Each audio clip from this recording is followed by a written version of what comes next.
Hello everyone! Today we're going to go through the contents of your at-home lab kit for CHEM10. This walkthrough will ensure that you have all the materials you need and that you understand the purpose of each item before we begin the experiments. First, let's look at your measuring tools. You should have a plastic ruler with dual scale. This will allow us to measure length in both centimeters and inches. A digital scale for precise mass measurements. A wooden dowel and a piece of plastic tap vinyl, which will be used in mechanical demonstration and setups. Next, we'll check your beakers and graduated cylinders. These are essential for handling solutions. You'll find 3 beakers in your box, a 50 milliliters, a 100 milliliters, and a 250 milliliters. Then you will have as well 2 graduated cylinders, a 10 milliliter one and a 50 milliliter one. You will as well have a stirring rod for mixing.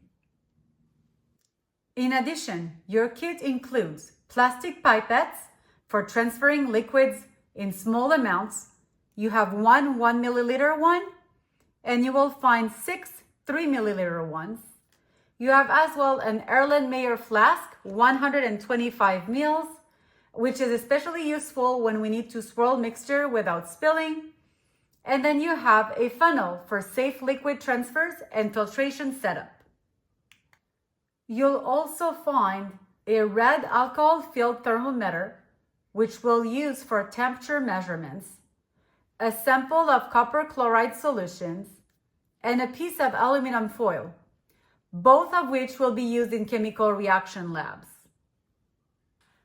Your set also includes the following chemical solutions: a sodium hydroxide solution, an acetic acid solution, as well as phenolphthalein.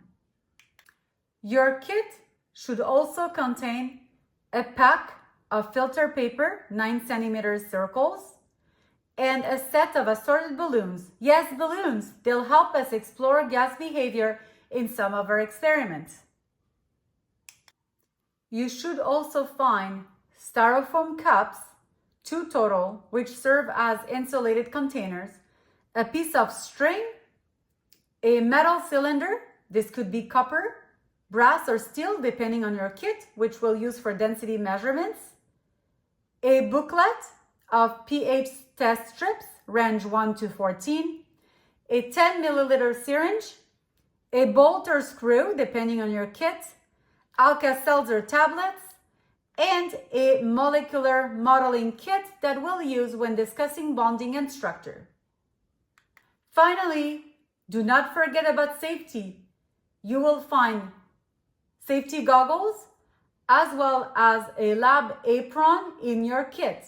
These must be worn during every experiment. Even though you're working from home, lab safety rules still apply.